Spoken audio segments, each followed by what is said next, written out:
नमस्कार। कभी सोचा है कि ध्यान करते वक्त एकदम शांत बैठना इतना जरूरी क्यों होता है? आज हम इसी गहरे सवाल की तह तक जाएंगे। योग के प्राचीन ज्ञान के आधार पर हम ये जानेंगे कि एक स्थिर शरीर एक शांत मन की नींव कैसे रखता है।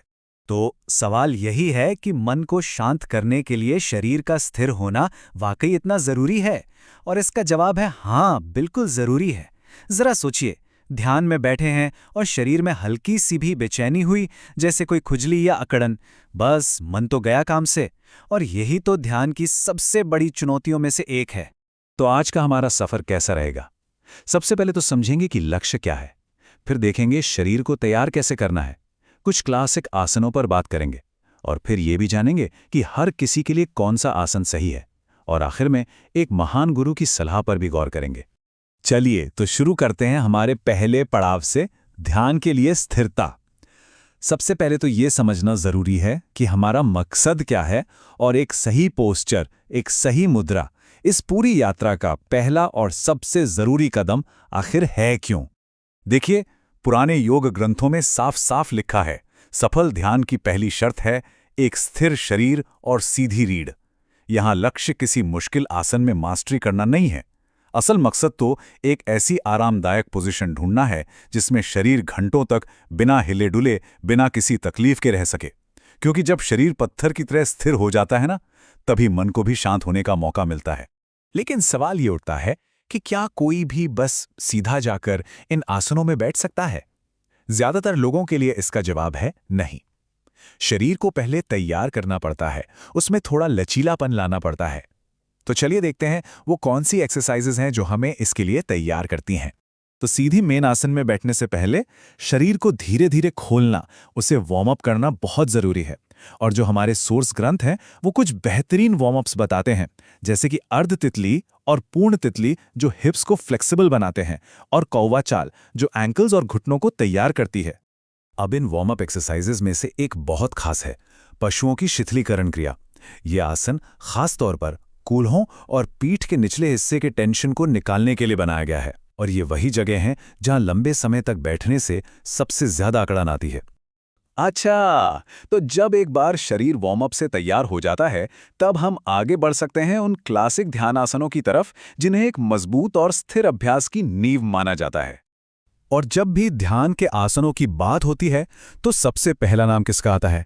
जाहिर है पद्मासन का, जिसे हम सब लोटस पोज या कमल मुद्रा के नाम से जानते हैं। पद्मासन का फायदा ये है कि ये शरीर को एक चट्टान जैसा मजबूत बेस देता है, जिससे मन का शांत होना बहुत नेचुरल हो जाता है।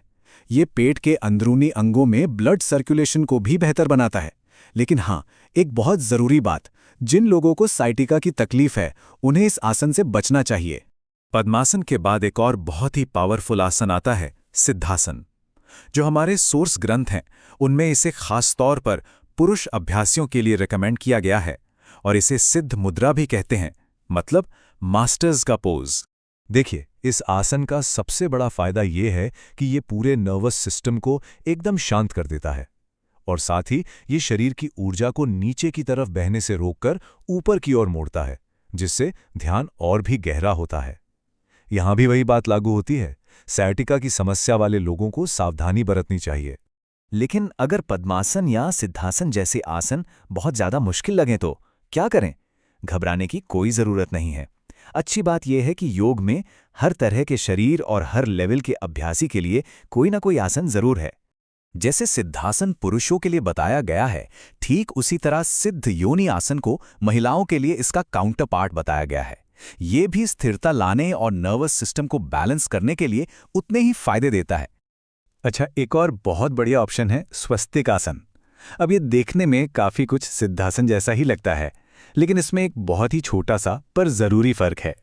ये शरीर के निचले हिस्से, जिसे पेरिनियम कहते हैं, उस पर प्रेशर नहीं डालता, और इसी वजह से ये उन लोगों के लिए एक जेंटल और आसान विकल्प बन जाता है जिन्हें सिद्धासन थोड़ा ज्यादा इंटेंस लगता है। और हाँ, खास तौर पर उन लोगों के लिए जो अभी अभी सफर पे निकले हैं, उनके लिए दो बहुत ही अच्छे आसन हैं।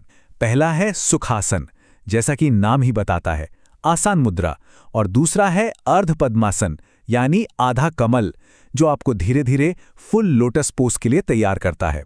सुखासन का पूरा सार तो इसके नाम में ही है, सुख और आराम देने वाली मुद्रा। ये किसी भी व्यक्ति को बिना किसी शारीरिक तनाव के ध्यान की दुनिया में पहला कदम रखने का एक शानदार और बहुत ही आसान मौका देता है। तो अब तक हमने फिजिकल आसनों की बात कर ली, अब थोड़ा और गहरा उतरते हैं। चलिए एक महान गुरु के शब्दों के जरिए इसके पीछे की फिलॉसफी को समझते हैं। ऋषिकेश के महान संत स्वामी शिवानंद एक बहुत ही गहरी और पावरफुल सलाह देते हैं। वो कहते हैं कि असली शारीरिक स्थिरता सिर्फ शरीर से नहीं आती, वो मन से आती है। जब मन ये ठान लेता है कि मैं चट्टान हूं, मुझे कोई हिला नहीं सकता, तो शरीर अपने आप ही स्थिर हो जाता है।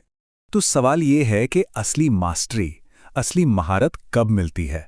स्वामी शिवानंद के मुताबिक जब कोई योगी या साधक बिना हिले डुले एक ही आसन में पूरे 3 घंटे तक बैठ पाता है, तब उसे आसन सिद्धि मिलती है, मतलब आसन पर सच्ची महारत। तो इस पूरी बातचीत का निचोड़ क्या है? बस यही कि फिजिकल प्रैक्टिस तो पहला कदम है, एक दरवाजा है। असली कामयाबी तो मन के यकीन और फोकस से मिलती है। जब शरीर का लचीलापन और मन का पक्का इरादा, ये दोनों एक हो जाते हैं, तभी जाकर महारत का रास्ता खुलता है।